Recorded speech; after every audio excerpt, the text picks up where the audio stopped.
Hey everyone, my name is Janet. Now let's dim the lights. Oh, the horror!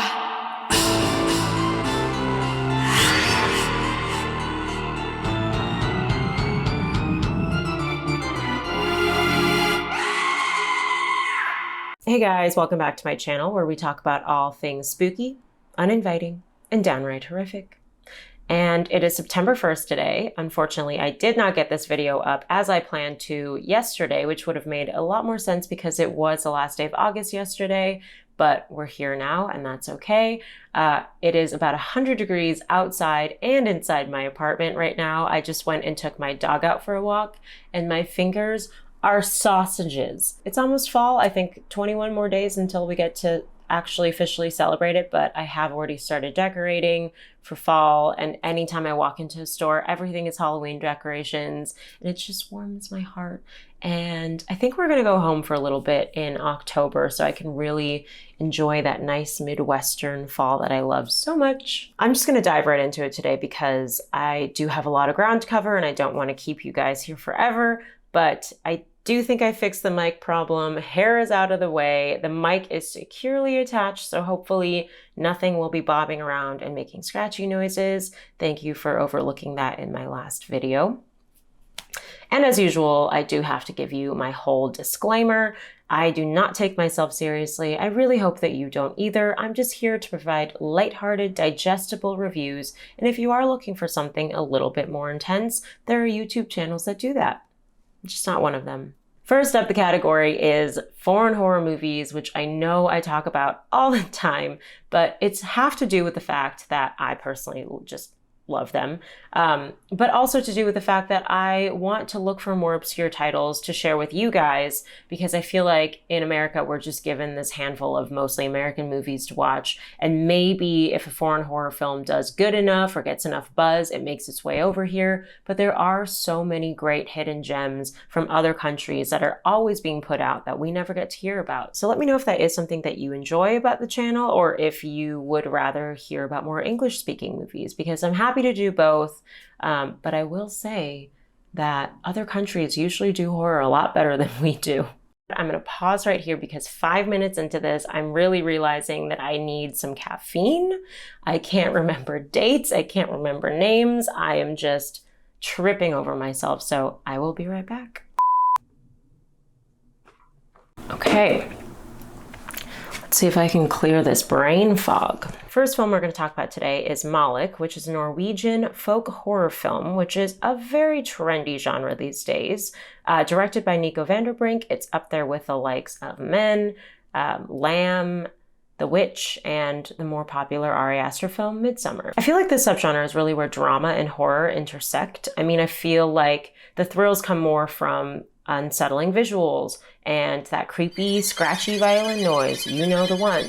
So if you did like any of those movies I just mentioned, I did recently also watch this other film called Xana. It's an Albanian drama, thriller, folk horror, I guess you could say, so you might like that one as well.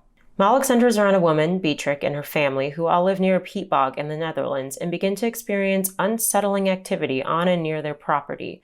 Through a developing archaeological investigation and a series of flashbacks to her childhood, Beatrix begins to unravel her own family history as it relates to a local legend. Now this is what I'm talking about. I don't normally tend to gravitate towards folk horror that much unless it's done right. I do just feel like sometimes it's too much folk, not enough horror, hence why Midsummer was a bit of a letdown to me. But this one I think did it well. It really did incorporate some old-fashioned scary elements to it. It had jump scares, it had gore, it had monstery figures. I mean, I loved the gore, I loved the lore. What else do you need? I'd give this one a 6 out of 10. It was fun, it was well executed, and all around a great watch. Moloch is available to watch on Shudder and AMC+. Moving on to Hypochondriac. I mentioned this one briefly in my Bodies, Bodies, Bodies review because I was dying to see it, and I thought that it was originally going to come out in July, and I'm guessing that they might have just pushed the release date a little bit, but I finally got to watch it. Hypochondriac is a psychological thriller written and directed by Addison Hyman. The film centers around Will, a young potter with a traumatic past that he's desperate to keep hidden. When his bipolar mother suddenly reappears in his life in full force, Will must find a way to reconcile his tumultuous family past with what he perceives to be his future, his supportive partner Luke. Despite his greatest efforts, Will comes to realize that family ties can't be broken so easily. As I mentioned in my previous video, I was pretty disappointed by this one. It was just one of those movies that I kind of had in the back of my mind for months until the day that it was released, and I was kind of saving the date, and I don't know what it was about it. I mean, the poster's pretty compelling, so maybe that's what it was. But yeah, it was a flop. I'm now going to throw up a very tentative spoiler warning for this film and just this film alone. I actually don't think that I am spoiling anything, but I just want to make sure I'm covering my bases. So if you don't want to potentially have anything given away to you, just skip ahead to the next film. I'll leave that timestamp up right here. In terms of subject matter, this film was exactly what I expected it to be. A man tries to confront his dark past in the worst possible way, which of course is by completely ignoring its existence until it completely overtakes him. And of course, by dark past, I am referring to his history of mental illness, which is a very serious matter, and in no way do I mean to trivialize it at all. I just kind of thought that this film would play out like the 2018 psych horror film Unsane. I don't know if you've seen that one, but it is about a woman who is unwillingly committed to a mental hospital. It sounds like they'd both be in pretty similar lanes, right? Well, you and I would both be wrong, because it was really in the execution of the film that it lost me. They took the concept of facing your demons quite literally and conceptualized it into something. And that is all I'll say about that. That's the big spoiler there. But yeah, it just, it didn't feel fully realized to me. Even though that wasn't really a twist I was expecting nor really wanting from the film, it was the lack of originality at the end of the day that was the downfall of the film. I mean, we've seen this plot play out hundreds of times over, and I don't know, movies like this just frustrate me. Here's the thing, I do like it when a movie challenges the viewer's reality a little bit, be it a sharp plot twist or this big reveal at the end that makes us all kind of look back at the film and realize, oh shit, I've been duped this entire time, they got me. But the problem with this film was that it kept trying to confuse us the entire way through, and to the point where we couldn't attach ourselves to anything. And at the end of the day, you look back at the film and you're like, there actually was no plot here. It just felt gimmicky, and that's just my take on it. Hypochondriac was so scattered and just kind of played out like an uncomfortable fever dream that I just couldn't wait to snap out of. It went around in circles, and by the end of it, there was no end of it. It just kind of felt like, what was the point of that? I would give this one a 4 out of 10. It wasn't completely unwatchable, but I don't really think I gained anything from watching it, and it is now available to rent on VOD. I kid you not when I say this, my camera just completely shut off on me because it said that the internal temperature was too high to shoot because it's so hot in here that my camera can't cool down. This next one has, I believe, been pushed back a little bit as well. I was expecting it to come out on VOD in July, and I don't know if I just had my dates wrong, but I don't believe that it was out on VOD until August, and it is the Winona Ryder film Gone in the Night. It is co-written and directed by Eli Horowitz and is also his directorial debut. Pretty awesome to get Winona in your first film. As I mentioned, the film features Winona Ryder, who plays Kath, who decides to go on a romantic getaway with her boyfriend Max. However, when they arrive late at night, they find an eccentric young couple already settled into the cabin. Seeing how late it is, the four agree to compromise and to share the cabin for the night. But when Max suddenly disappears with the young woman Greta, Kath is left searching for answers, and consequently, Max. I read the synopsis for this one, and it absolutely had me at remote cabin. I'm just such a sucker for like a deep woods slasher film. And this might be a spoiler, so cover your ears for just a second. But they're in the cabin for 15 minutes. 15 fucking minutes, that's it. I felt so misled. Well, my battery completely died in record-breaking time. I think it's because my camera was so hot that it drained my battery. Didn't even know that was a thing. Anyways, moving on. This movie had so many twists and turns. I really never knew where it was going. There was a point in the middle of it that it was actually a bit reminiscent of the movie Green Room. I don't know if you've ever seen it, but that is a great one. But yeah, there was this element of grunge and metal subculture that I never in a million years would have expected from this film. Halfway into this film, I was really waiting for the horror to begin. And then it kind of dawned on me that this was all a very intentional move of the filmmakers to kind of mislead us into thinking this is a typical cabin in the woods horror film. And I totally fell for it. And it's really hard to talk about this film without giving anything away.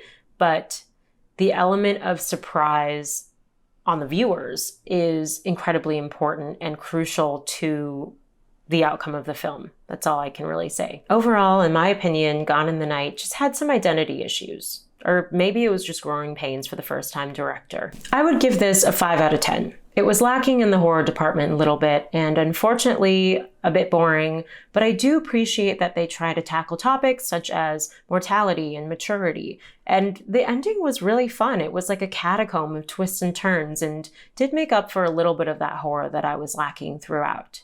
Gone in the Night is available to rent on VOD. This next film I'm about to talk about is one that I mentioned briefly in my Prey review, and I was actually going to review it that week instead and switched it up, slept on it, and boy did I completely fuck up because this movie is bonkers. I am, of course, talking about the movie Fall. Fall is a survival thriller co-written and directed by Scott Mann and features a young woman, Becky, who has just lost her husband during a tragic mountain climbing accident. Her longtime friend Hunter reappears in her life and convinces Becky to join her on a treacherous climb, all for the sake of her YouTube channel. I get it. I do the same for you guys. Together, they set forth on the expedition of a lifetime, climbing up a 2,000-foot-high abandoned radio tower. That is, if they survive to tell the tale. This movie may have been one of the most visceral, terrifying movies that I have seen in a very, very long time. It took me a full night's sleep to kind of process it and to recover from it. You know those movies that you leave the theater and you kind of feel like an empty vessel for a little bit? That was one of these. I had a feeling it would get me in this way because it taps into a very real fear of heights. And I don't even particularly have a fear of heights, but you would have to be a fucking hawk in the sky to convince me that you wouldn't be afraid to be in their shoes. The whole time they are ascending that tower, the camera is panning around them at every single possible angle, and there is not one single angle that is reassuring. At one point, Hunter looks down at Becky and she says, just don't look down, look straight up and you'll be fine. And the camera pans up to the sky blue sky and my stomach was churning. I really don't know how someone with a real fear of heights would react to this movie. I would genuinely say, err on the side of caution, don't watch it, because the entire time my stomach was doing somersaults and my hands were drenched in sweat. I kid you not, cascading with sweat, and I don't have sweaty palms. Like, it's just the fact that you're so cognizant the entire hour and 47 minutes that any single step, any single slip could be the end of their lives. They really like to push those buttons. That's all I'll say. I am so bummed that I didn't dedicate an entire review to this because it deserves one. I chose not to do it because I thought that it wouldn't be horror enough, and God, was I wrong. Not only is there the obvious horror of being almost twice as high up as the Eiffel Tower, but this film really did incorporate so many classic horror elements to it that I really didn't think that it would. I mean, this thing is masquerading as an action thriller when really it is a horror movie through and through. I'll end my review with this. I was doing my usual post-watch Google of the film and I came across the most perfect headline. It read, "A movie so ideal for the end of summer, they actually named it Fall." Genius! I would give this a whopping 9.5 out of 10. 9.5, because it truly horrified me to my core, and I don't think I can ask for anything more than that. I mean, I was physically having a reaction, and I loved that. Fall is still available, I believe, in limited theaters, and go see it now because it's not available on VOD yet, so I think you have a tiny little window to go catch it if you haven't seen it. I'm literally fanning off my camera right now because it is so hot. Okay. Our next film is the Canadian sci-fi horror film Tin Can, directed by Seth Smith. And this one has been out since 2020, I believe, but just came out on VOD here in the States, which is why you may not have heard of it yet. As usual, going into this, I didn't read any reviews or even watch the trailer, but as soon as I read the synopsis, it was so reminiscent of a 2021 film that I loved called Oxygen, starring the amazing Melanie Laurent. If you have not watched that one, she wakes up in this futuristic cryogenic chamber with depleting oxygen, no way to get out, and no recollection of how she got there. Very similar to Tin Can. I'm not really into the sci-fi genre. It's probably way down there with fantasy for me, but I do gravitate towards these claustrophobic, because I'm very claustrophobic, these claustrophobic, kind of futuristic horror movies, you know, anything like Oxygen or even space horror movies, because that in itself is highly claustrophobic, maybe as claustrophobic as it gets, being up in a little tin chamber in space. So movies like Sunshine and Event Horizon have always been my favorite. Tin Can features Anna Hopkins, who plays Fret, a parasitologist working on the cure for a fungal parasite that has taken over the world before she's abducted by unknown forces and wakes up in a tiny cell connected to a series of tubes and wires that are keeping her alive. In an effort to survive and save the rest of humanity, Fret must find a way to escape from her tin can prison. This movie was so disturbingly visceral. If you are at all squeamish, this may not be the one for you. Let's just say that there are a lot of guttural noises and imagery and things being ripped out of orifices and noises, and it was just, it's a lot. It really tapped into my necrophobia. It's also a lot more of a sci-fi film than I probably would have wanted, but I do believe in this case it was so intrinsic to the plot of the film, and it was so disturbing and so fucked up that I would be wrong to deny it of the horror genre, because it certainly was a horror film. This movie was like Black Mirror mixed with Saw, mixed with Contagion, mixed with Squid Games. It was more sci-fi than I personally would have wanted, but I can't deny that it was so brilliantly executed, and it really delivered on the exposition of the plot, which I think is sometimes the undoing of a sci-fi film if they don't really give you enough of a backstory or like fully develop the technology in the film, but this one did a really good job. Lastly, I have to give some extra points for this. As the credits were rolling, I noticed that Seth Smith not only directed the film, but he also co-wrote it, scored it, and edited it. That's amazing. Good for him. I would give this a 7 out of 10. If you love sci-fi movies, I'd even jump to an 8. It was just really well done and really, really, really grossed me the fuck out. So this movie, if you want to watch it, it's available to rent on VOD. So the other night we went and saw that new movie, The Invitation, which to me is really confusing because when I think of the title, I think of the movie that came out a handful of years ago. I believe it was like 2015 or something, called The Invitation. And that is one of the greatest psychological horror films of all time. It might be one of my actual favorite films of all time. You know, when someone asks you like, what's your favorite horror film? That is always the one that I give everyone because it's dark and it's great. So it just was surprising to me because I feel like when making this film, the filmmakers would have done like a quick little Google search and seen this other movie, but maybe it's just not as big as it is to me in my mind, but I feel like that title is pretty iconically attached to the other film. But anyways, I digress. There was that whole dash cam scandal of 2021, so I guess anything could happen. The Invitation is a 2022 gothic horror movie directed by Jessica M. Thompson, centering around a young woman, Evie, who has recently lost her mother and decides to take a DNA test in search of familial connection. Not long after, a long-lost cousin of hers reaches out and invites her to a lavish wedding in the English countryside. And at first, Evie's enthralled by it all, especially the mysterious and handsome lord of the estate. But she soon begins to uncover his dark family secrets and learns that anything that seems too good to be true probably is. This one was fun. It started off very promising. It was dark and kind of had a Get Out vibe to it. Obviously not as well done, but it had jump scares and it was really promising. And then about halfway through, it very clearly turned more into like a gothic romance novel. I haven't really seen much of the Twilight movies, but it was very Twilight reminiscent. We lose that suspense and things move pretty quickly in a different direction. And if you are willing to accept the fact that this movie was probably made for a wider audience than just horror fans, especially younger people, it seems, then you might like it. I think it just falls under that category of movies that are marketing themselves as horror movies and probably are a lot closer to dramas. Speaking of younger audiences, this film in theaters has a PG-13 rating, but the director did mention that when it comes out on VOD, it actually will have an R rating. And I think she alluded to just more cuss words, raunchier sex scenes, and maybe a little bit more blood. I don't know. Overall, I'd give this one a 5 out of 10.